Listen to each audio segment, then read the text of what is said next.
अस्सलाम वालेकुम। आज की इस वीडियो का टॉपिक है एप्लीकेशंस ऑफ थर्मल एक्सपेंशन। हमने काफ़ी ज़्यादा थर्मल एक्सपेंशन की एप्लीकेशंस को डेली लाइफ में देखा था। आज एक और एप्लीकेशन को देखेंगे और वो है एप्लीकेशन हमारी बाई मेटल स्ट्रिप। क्या चीज़ है बाई मेटल स्ट्रिप, ये भी देखेंगे, ये कहाँ पे यूज़ होती है, इसको भी स्टडी करेंगे। क्लास 9 का चैप्टर नंबर 8 है। इस चैप्टर की पूरी प्लेलिस्ट का लिंक डिस्क्रिप्शन में भी मौजूद है, मैं इस वीडियो के लास्ट में भी आपको दे दूँगा। स्टार्ट करते हैं अपने लेक्चर को।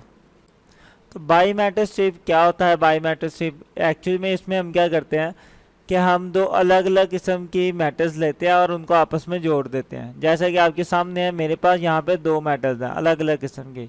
जो ये वाली मेटल है मेरे पास, ये लोहा है, मेरे पास आयरन। एक मैंने ले ली आयरन की स्ट्रिप, मतलब लोहा, और दूसरी मैंने स्ट्रिप ले ली अपनी पीतल की, जिसे हम इंग्लिश में कहते हैं ब्रास।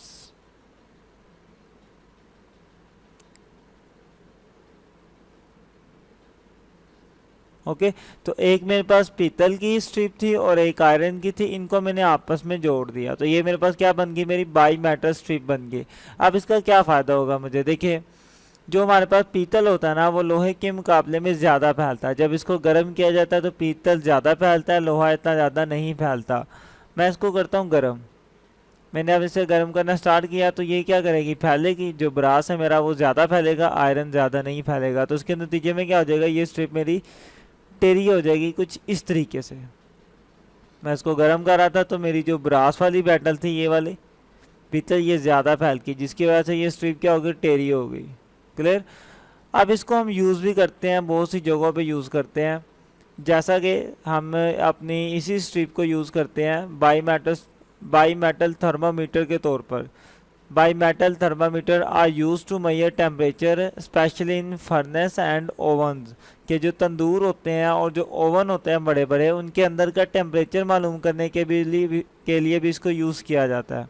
अब कैसे यूज़ करते हैं वो एक अलग प्रोसेस है कि हम एक ऐसी डिवाइस बना देते हैं जिसके अंदर ये मेटल स्ट्रिप होती है।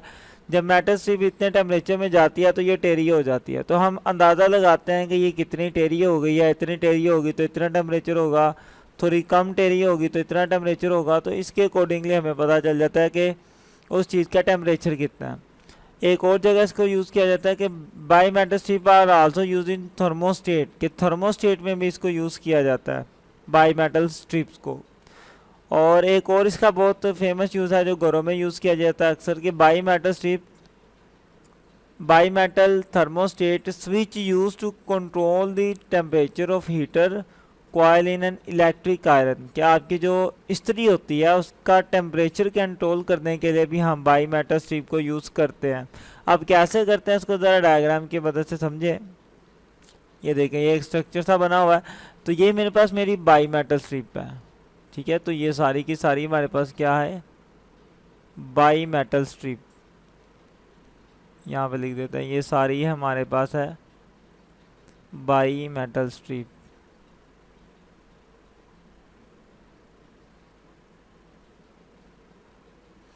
ये बाई मेटल स्ट्रिप है। अब इसका स्ट्रक्चर कुछ इस तरीके से जुड़ा होता है कि हमारे पास पीछे से एक तार आ रही होती है करंट की, बिजली की एक तार आ रही है, वो यहाँ पे जाएगा करंट। अब करंट यहाँ से होता ये आपस में यहाँ से टच हो रहा है, यहाँ से होता फिर करंट किसके अंदर जाएगा? बाई मेटल स्ट्रिप के अंदर जाएगा। यहाँ से दोबारा करंट ऊपर की तरफ आएगा और यहाँ से एक अलग हमने तार का कनेक्शन दिया होता है आगे वाली कॉइल के साथ। ठीक है, ये कॉइल स्प्रिंग सा होता है इस्त्री के अंदर जो गर्म होता है। ये स्प्रिंग इस बाई मेटल स्ट्रिप के साथ जुड़ा होता है और पीछे से ये बाई मेटल स्ट्रिप यहाँ से कनेक्ट होती है इसके साथ। अब होता क्या है कि जब करंट आता है इसके अंदर से गुजरता रहता है, बाई मेटल स्ट्रिप में से गुजरता हुआ इसके अंदर जाता है करंट। लेकिन जब करंट ज़्यादा मकदार में गुजरता है तो बाई मेटल स्ट्रिप क्या हो जाती है? गर्म हो जाती है, काफ़ी ज़्यादा गर्म हो जाती है। तो जब जैसे ही बाई मेटल स्ट्रिप गर्म होगी तो बाई मेटल स्ट्रिप क्या हो जाएगी? टेढ़ी होना स्टार्ट हो जाएगी। तो कुछ इस तरीके से हमारी बाई मेटल स्ट्रिप पीछे की तरफ मुड़ जाती है। ठीक है, टेढ़ी हो जाती है। तो जब बाई मेटल स्ट्रिप भी टेढ़ी हो जाएगी, इस स्ट्रिप का इसके साथ कनेक्शन क्या हो जाएगा? ख़त्म हो जाएगा। तो जब कनेक्शन ख़त्म हो जाएगा फिर करंट इसके अंदर फ्लो भी नहीं करेगा और आगे करंट भी नहीं जाएगा। इस तरीके से टेम्परेचर को कंट्रोल किया जाता है। तो जैसे भी स्ट्रिप ठंडी होती है ये दोबारा सीधी हो जाती है और ये कनेक्ट हो जाती है इसके साथ। कनेक्ट हो गई, दोबारा करंट गुजरना शुरू हो जाएगा और वो गर्म होना स्टार्ट हो जाएगी। इस तरीके से ये जो टेम्परेचर है ये कंट्रोल किया जाता है।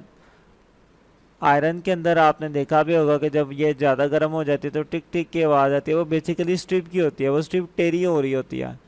यहाँ तो टेढ़ी हो रही होती है, यहाँ टेढ़ी थी तो अब सीधी हो रही होती है। इस तरीके से जो आपकी आयरन है उसके अंदर भी हम बाई मैटर स्ट्रिप को यूज़ करते हैं। ये इसका यूज़ था, मैं उम्मीद करता हूँ कि आपको समझ आई होगी इसके यूज़ की कि कैसे करते हैं हम।